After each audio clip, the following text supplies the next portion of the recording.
Bien, bonjour à tous. J'espère que vous allez bien aujourd'hui, que votre vie est agréable et douce. Ici, encore une journée magnifique, merveilleuse, je dirais. Le soleil, le soleil est bon, généreux. Le ciel est bleu. La douceur s'installe en ce moment au Québec. Alors, j'en profite. Je profite de ce que la nature m'offre généreusement. En même temps, elle apprécie elle aussi tous les règnes de la nature, apprécie le temps que nous consacrons pour elle. Et finalement, elle apprécie surtout le temps que nous consacrons pour nous-mêmes.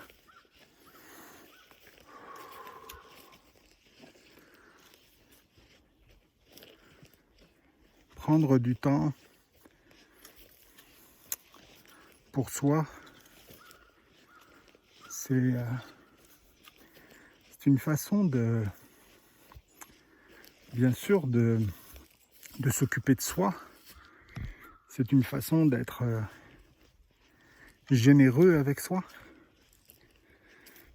Et finalement, je m'aperçois que avec le temps, que c'est une façon aussi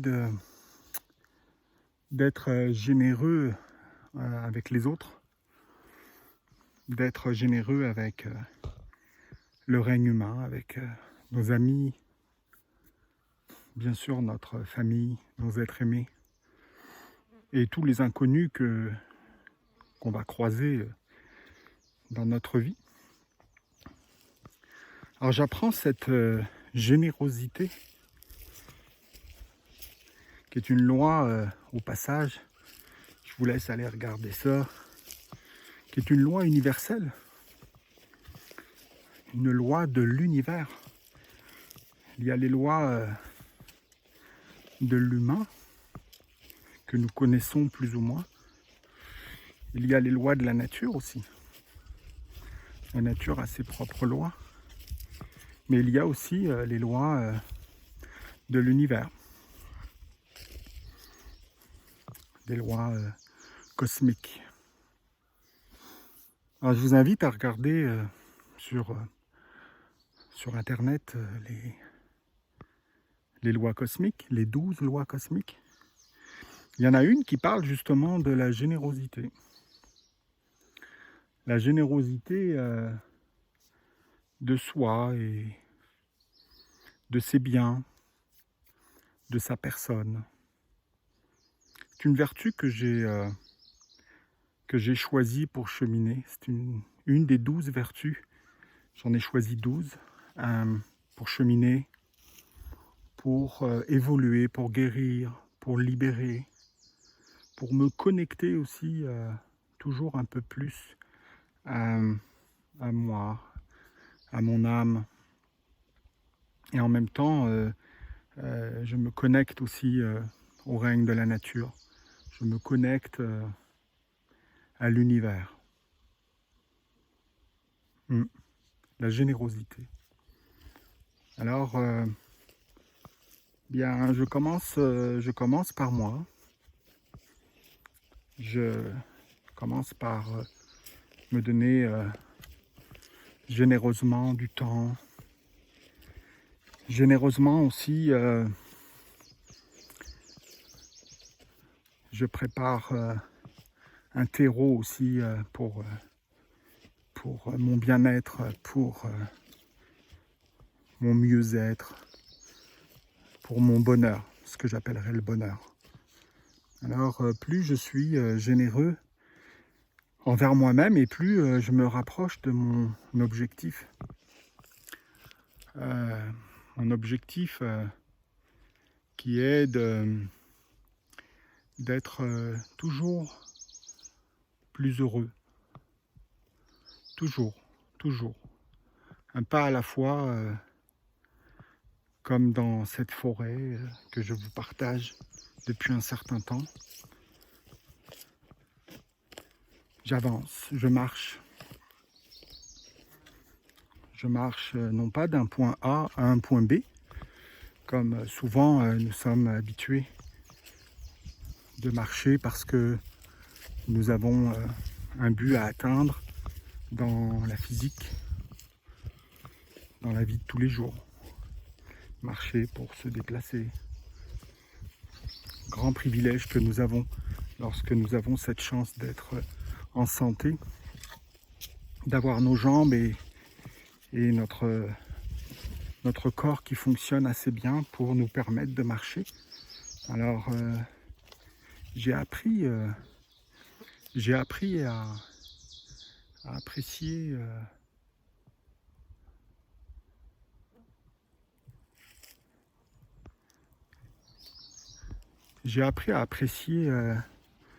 la marche que je pratiquais, bien sûr, comme vous, d'une façon naturelle, inconsciente. Puis, grâce à des événements qui m'ont obligé à m'arrêter, à arrêter tout mon système, tous mes systèmes. Alors je me suis reseté, je me suis régénéré. J'ai reparti la machine après un long repos pour marcher. C'est la première action que j'ai faite. Marcher. Alors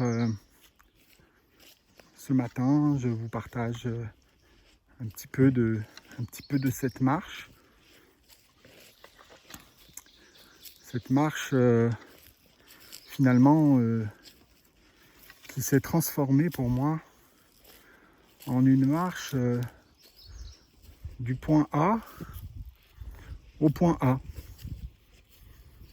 Alors vous allez me dire que je tourne en rond. C'est vrai. Je tourne en rond comme la terre est ronde. Je tourne en rond comme l'énergie aussi tourne en rond. Elle tourne dans un sens. Parfois, elle tourne dans un autre sens. Alors, je me rapproche de certains principes qui fonctionnent déjà à l'intérieur de moi. On pourrait parler, par exemple, d'un principe à l'intérieur de moi qui est plus ou moins connu ou reconnu, qu'on appelle centre d'énergie ou chakra en sanskrit. Peu importe. Il y aurait de toute évidence des centres d'énergie à certains niveaux de mon être physique, mais aussi de mes autres corps. Je crois qu'ils sont au nombre de 12. Je crois que j'ai 7 centres d'énergie dans mon corps physique, les 7 chakras qu'on pourrait nommer, diriger, définir en tout cas au niveau on partirait au niveau de mes parties génitales, puis on monterait comme ça jusqu'à ce qu'on appelle la couronne, le haut de la tête. Il y en aurait 7 comme ça. On les associe d'ailleurs à des couleurs, on les associe à des fréquences. On peut les associer aussi à des planètes, on peut les associer à des vertus, on peut les associer à des enseignements. On peut les associer, pourquoi pas, au jour de la semaine. On peut s'amuser avec la symbolique. On est, comme vous le savez, on est des êtres très imaginatifs. Parfois l'imagination s'endort un peu pour un instant, mais à un moment donné, elle se réveille, elle grandit. On peut aussi la nourrir, on peut aussi l'entretenir, on peut aussi lui apporter le terrain aussi nécessaire pour se déployer l'imagination. Alors avec cette imagination, je peux aller chercher un pouvoir que j'ai, que nous avons, que vous avez, qui est le pouvoir de la création, la créativité. Le pouvoir de rendre faisable quelque chose qui n'existe pas au départ. Le pouvoir de créer, c'est de comprendre les principes de la vie, les principes justement des lois de la nature, des lois de l'univers, du cosmos. Et je m'écarte beaucoup là, à ce moment-là, des lois de l'humain, bien sûr. Ce ne sont pas des lois nécessairement qui m'aident en ce moment à créer ou à co-créer. Là, je vais parler d'autres lois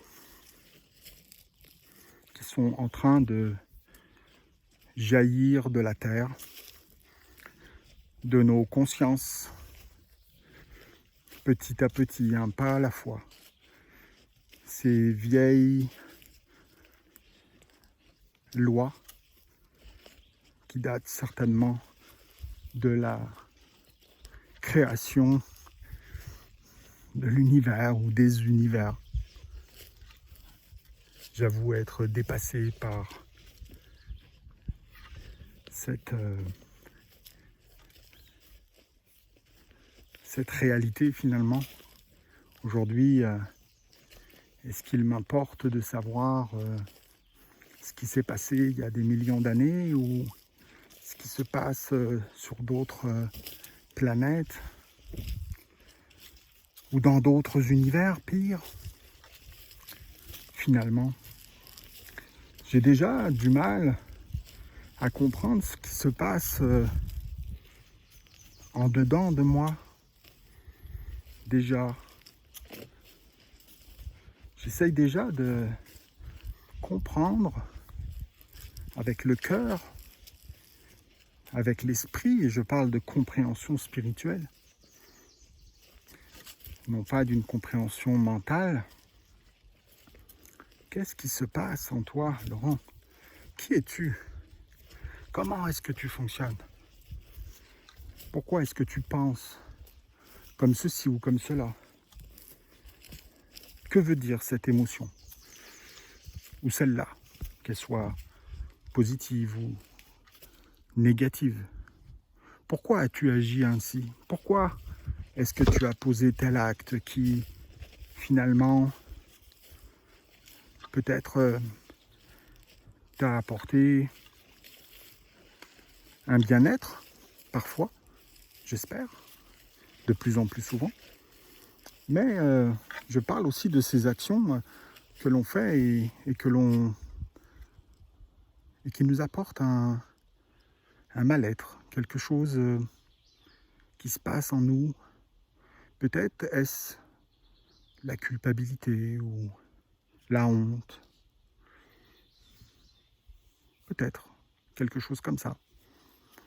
Alors, je n'ai peut-être pas assez réfléchi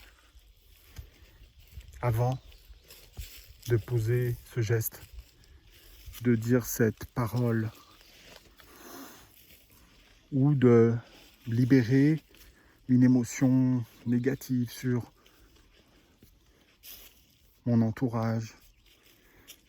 Je pense que vous comprenez ce dont je veux parler. Alors, je marche d'un point A à un point A, c'est-à-dire que je reviens toujours à moi. Alors oui, je fais une boucle, une merveilleuse boucle de plusieurs kilomètres tous les jours. Et je la fais en silence, la plupart du temps. Aujourd'hui, je suis un peu bruyant, mais c'est pour partager. C'est pour libérer ce que j'ai à partager avec vous, le libérer parce que nous avons la chance d'avoir des dons. Nous avons le privilège, nous les humains, d'avoir des dons exceptionnels que souvent nous n'utilisons pas parce que nous ne le savons pas. Et dans le temps qu'on vit en ce moment, je crois que il est temps, ou le temps est venu pour reprendre le concept de Nicolas Hulot, entre autres. J'aime ce concept. Le temps est venu d'aller justement explorer, non pas la planète ou l'univers. Je ne parle pas de cette exploration que nous faisons tous plus ou moins. Je parle d'aller faire ce voyage, un des plus beaux voyages selon moi, faire ce voyage à l'intérieur de moi pour me découvrir, me connaître. Ainsi, je commence à comprendre un pas à la fois la pertinence de l'adage qui dit « connais-toi et tu connaîtras l'univers ».